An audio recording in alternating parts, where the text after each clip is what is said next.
everyone, how are you all doing? Hope you all are doing good. My name is Ashad Ali, your physics teacher. So let's move to the unit and dimension for class 11.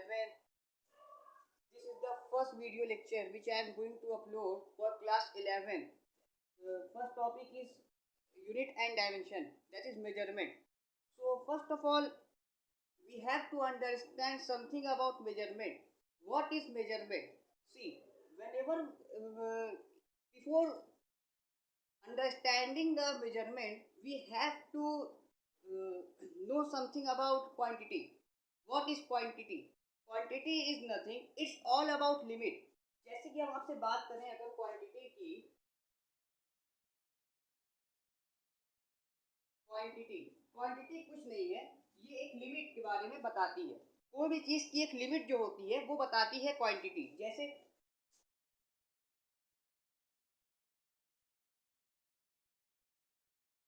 it tells us about quantity।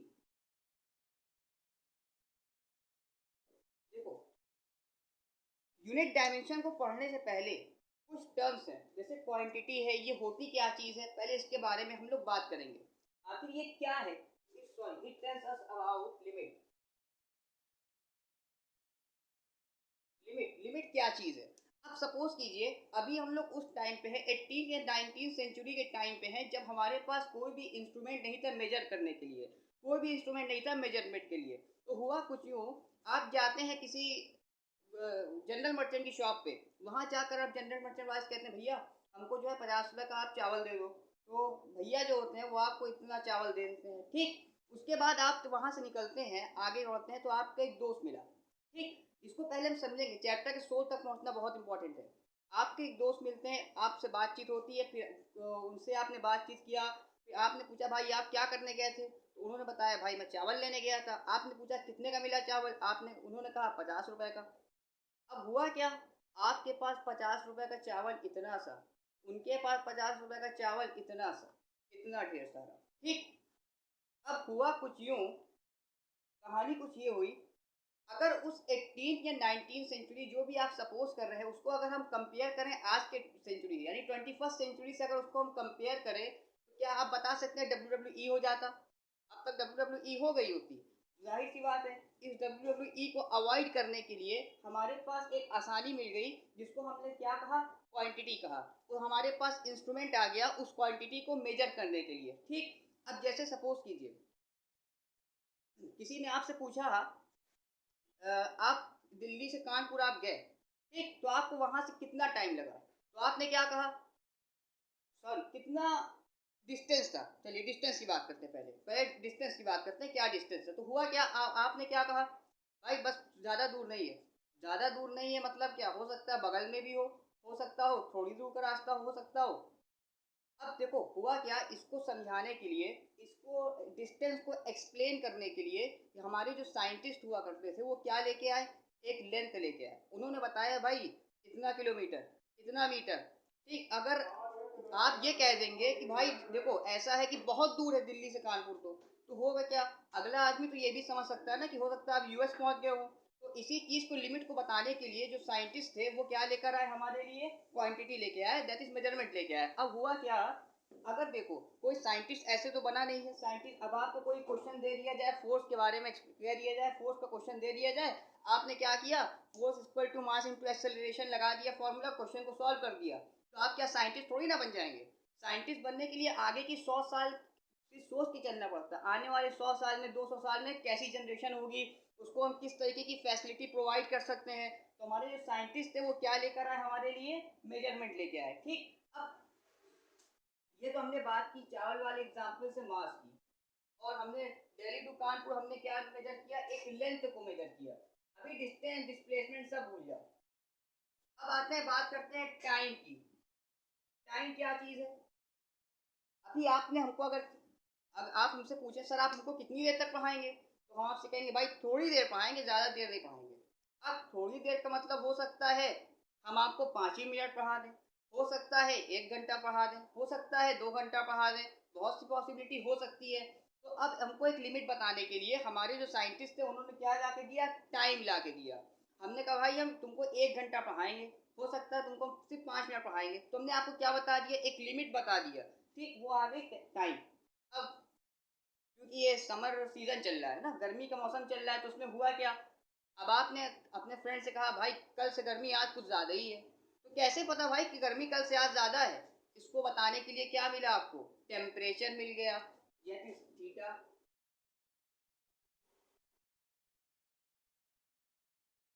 Temperature, ठीक। यहाँ ये थी हमारी किसकी कहानी, quantity की। क्या है क्वांटिटी, क्या बताती है हमको, लिमिट के बारे में बताती है। मास हो गया, लेंथ हो गया, टाइम हो गया, टेम्परेचर हो गया, करंट हो सकता है, अभी इसके बारे में आगे बात करेंगे हम लोग, ठीक।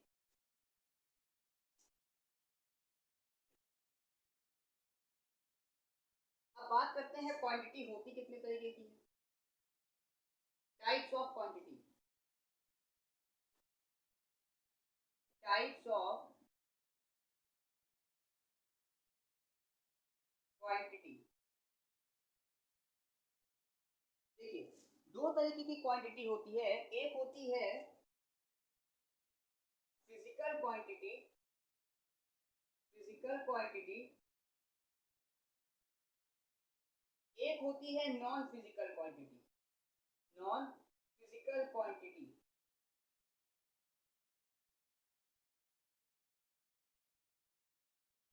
दो तरीके की क्वांटिटी होती है, एक होती है फिजिकल क्वांटिटी, एक होती है नॉन फिजिकल क्वांटिटी। अब बात करते हैं ये फिजिकल क्वांटिटी होती क्या है और ये नॉन फिजिकल क्वांटिटी होती क्या है, ठीक। जैसे हम पहले बात करते हैं फिजिकल क्वांटिटी की, if we talk about physical quantity, then what is physical quantity.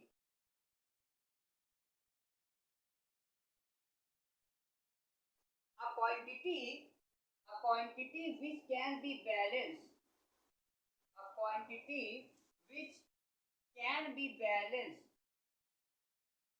can be balanced. That is known as, that is known as physical quantity.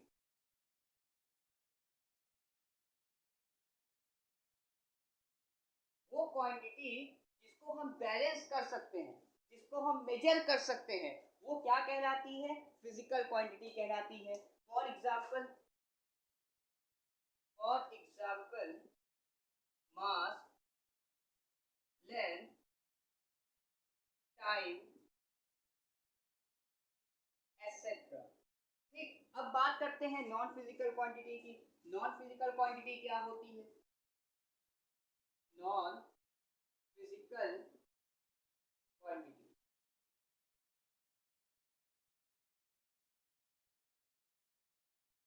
देखिए नॉन फिजिकल क्वांटिटी क्या होती है, it is just opposite to physical quantity, it is just vice versa of physical quantity. Physical quantity का just opposite है ये, a quantity which cannot be balanced, which cannot be balanced, that is known as, that is known as non-physical quantity,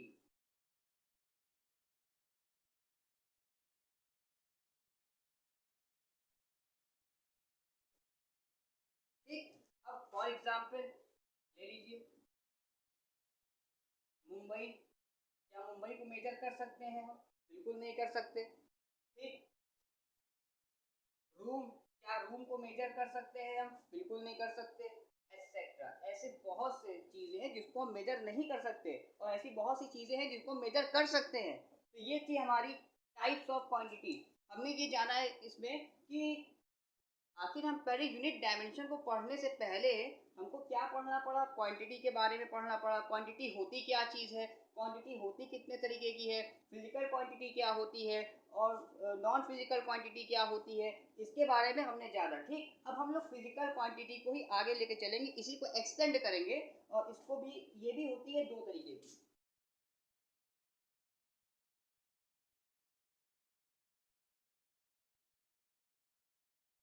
physical quantity दो तरीके की होती है।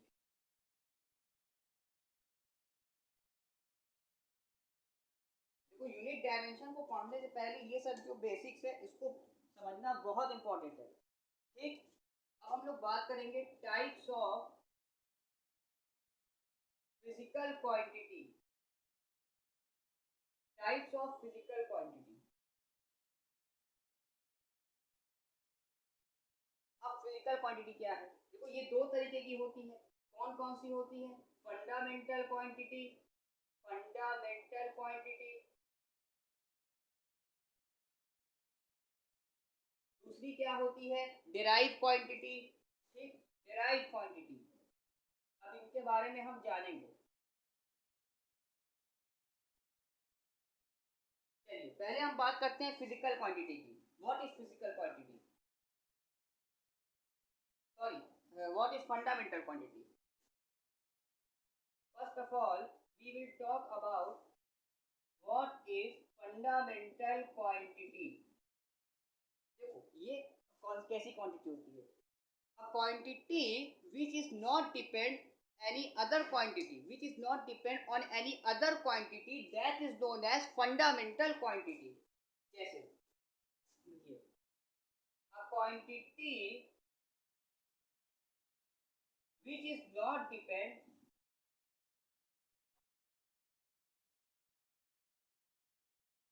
on any other quantity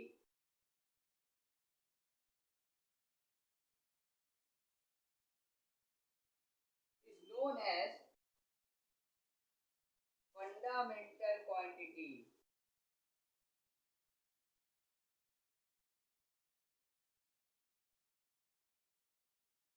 देखिए अगर फंडामेंटल क्वांटिटी को अगर हम अपनी डेली लाइफ से कंपेयर करें तो होगा कुछ नहीं। आपके फादर, ठीक, आपके फादर हैं, वो इस टाइम क्या है, उनका जो भी बिजनेस है, डॉक्टर है, वॉट एवर, तो अब वो क्या करते हैं, वो खुद ही क्या करते हैं, वो पैसे को वही अर्न कर रहे हैं। वो क्या किसी पे डिपेंड नहीं है वो। इस टाइम आपके फादर किसी पे डिपेंड नहीं है, ठीक।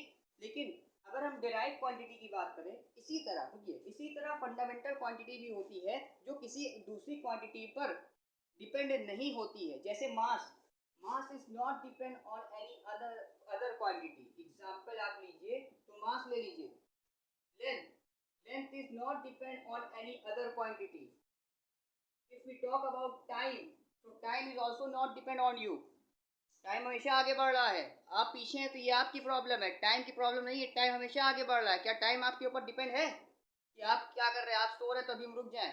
कभी ऐसा नहीं हो सकता, ठीक। Temperature not depend on any another quantity.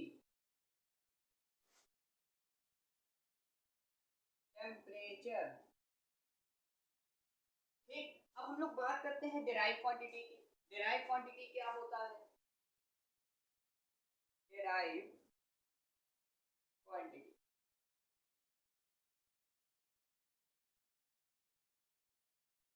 देखो, a quantity which is depend upon the fundamental quantity, that is known as derived quantity. समझिएगा बात को। a quantity which is depend upon fundamental quantity, that is known as derived quantity. अभी मैंने आपको example दिया आपके father का। आपके फादर फंडामेंटल क्वांटिटी है, वो किसी के ऊपर भी डिपेंड नहीं है, ठीक। He is depend on himself. तो अब हम बात करते हैं डिराइव क्वांटिटी की। तो डिराइव क्वांटिटी अगर अपनी डेली लाइफ से आप इसको कंपेयर कीजिए तो आप अपने पापा के ऊपर डिपेंड हो जाते हैं, ठीक है। उसी तरह डिराइव क्वांटिटी भी क्या होती है? फंडामेंटल क्वांटिटी के ऊपर डिपेंड होती है। A quantity which is depend upon fundamental quantity, fundamental quantity is known as derived quantity.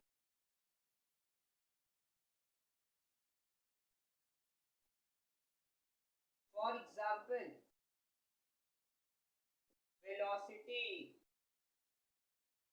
Velocity का फॉर्मूला क्या होता है? क्लास 9 से पढ़ के आ रहे हैं आप, एंशिएंट सिविलाइजेशन से पढ़ के आ रहे हैं, नर्सरी के बाद ही आपको पढ़ाया गया था। वेलोसिटी का फॉर्मूला क्या होता है? Displacement upon time. क्या ये डिपेंड है? बिल्कुल डिपेंड है, टाइम पे डिपेंड है। डिस्प्लेसमेंट क्या हो गई? एक लेंथ ही तो है। अभी आपको मैं इसके बारे में बताता हूँ। तो किस पे हो गई डिपेंड? टाइम पर डिपेंड हुई या नहीं हुई? और क्या कह सकते हैं? Velocity, acceleration, etcetera. ये थी हमारी फंडामेंटल क्वांटिटी और डिराइव क्वांटिटी। फिर से एक बार इसको देख लेते हैं क्या होती है टाइप्स ऑफ फिजिकल क्वांटिटी। दो तरीके की फिजिकल क्वांटिटी होती है, क्या है, फंडामेंटल क्वांटिटी है और डिराइव क्वांटिटी है। फंडामेंटल क्वांटिटी क्या होती है? जो क्वांटिटी किसी के ऊपर डिपेंड नहीं होती है, वो कौन सी क्वांटिटी होती है? Fundamental quantity. फॉर एग्जाम्पल मास हो गया, किसी पे डिपेंड नहीं है। लेंथ है, किसी पे डिपेंड नहीं है। टाइम किसी पे डिपेंड नहीं है। टेम्परेचर किसी पे भी डिपेंड नहीं है। अब बात करते हैं डिराइव क्वांटिटी की। डिराइव क्वांटिटी क्या होती है? जो फंडामेंटल क्वांटिटी पर डिपेंड होती है। अब जैसे एग्जाम्पल वेलोसिटी हो गई, एक्सेलरेशन हो गया, फोर्स हो गया, एनर्जी हो गई, वर्क हो गया, ये सब क्या है? ये सब डिराइव क्वांटिटी है। ठीक, यानी डिराइव का मतलब क्या होता है कि हमने दो चीज़ों का, दो फंडामेंटल क्वांटिटी का यूज़ कर कर हमने डिराइव किया, एक क्वांटिटी को हमने बनाया, तो उसको हम लोग कहते हैं डिराइव क्वांटिटी। फॉर एग्जाम्पल अगर हम साइंस के पॉइंट ऑफ व्यू से बात करें, बायोलॉजी पॉइंट ऑफ व्यू से बात करें, तो आपका बर्थ किसके थ्रू हुआ? आपके फादर और आपके मदर, मतलब दो क्वांटिटी को हमने जब एक वो किया, मर्ज किया, तो क्या हो गया? यानी दो लोगों का जब मर्ज हुआ तो क्या हुआ? एक नई क्वांटिटी। सपोज कि आप हैं साइंस, आप साइंस के स्टूडेंट हैं, बायोलॉजी पॉइंट ऑफ व्यू से बात कर रहे हैं हम लोग, तो वहाँ पे क्या हुआ? एक बर्थ हुआ, आपका हुआ, तो वो क्या हो गया? डिराइव क्वांटिटी हो गए। ठीक है, इसका स्क्रीनशॉट ले लीजिए, फिर आगे चलते हैं।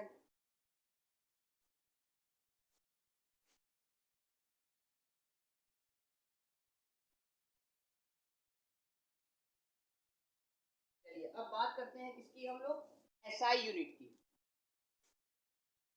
एसआई यूनिट, देखो भाई, अब एसआई यूनिट आई क्यों?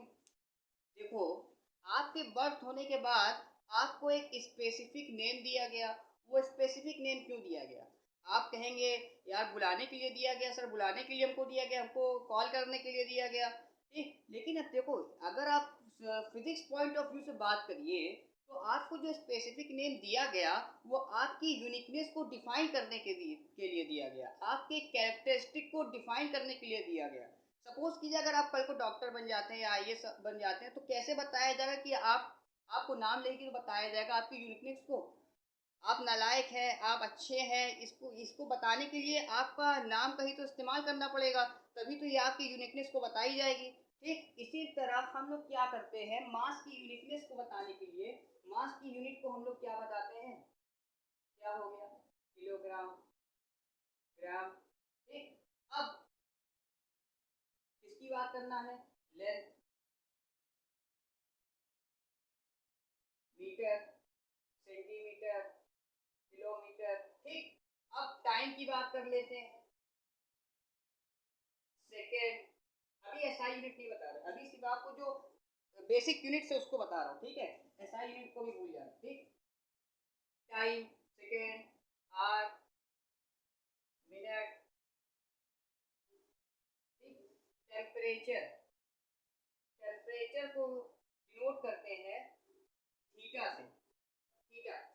ठीक, अब देखिए यही थी आपकी एसआई यूनिट के बारे में हमने जान लिया। ठीक, अब हम लोग आगे चलेंगे इस नेक्स्ट लेक्चर में। हम लोग इसका नेक्स्ट लेक्चर में हम लोग देखेंगे डायमेंशन के बारे में, देखेंगे और क्या क्या इसकी बेसिक चीज़ें हैं उसको डिफाइन करेंगे, उसको अपना डाउट क्लियर करेंगे, उसके बाद डायमेंशन की तरफ मूव करेंगे। और डायमेंशन इज़ वेरी इंपॉर्टेंट, ये समझ लीजिए। डायमेंशन आपका क्लास 12 तक का है, क्लास 12 में भी आपके साथ रहेगा वो। कोई भी आप टॉपिक पढ़ रहे हो, आप चाहे इलेक्ट्रोस्टैटिक्स पढ़ रहे हो, चाहे मैग्नेटिज्म पढ़ रहे हो, आपसे अगर डिफाइन करने को आता है, सपोज अगर आपको आपके पास आया डिफाइन इलेक्ट्रिक फील्ड, तो इलेक्ट्रिक फील्ड डिफाइन करने का मतलब क्या होता है? आपको उसकी डेफिनेशन के साथ साथ आपको फॉर्मूला और डायमेंशन भी बताना पड़ेगा, साथ में लिख कर आएगा, right it's formula and dimension. ठीक, तो इसीलिए डायमेंशन को अच्छे से समझिएगा। नेक्स्ट लेक्चर में जो अभी का जो टॉपिक था इसको रिवाइज कीजिएगा। ठीक, मिलते हैं नेक्स्ट वीडियो में। See you in the next video. Till then subscribe the channel, hit the like button and share these videos to those student who are unable to afford coaching. Thank you, thanks a lot.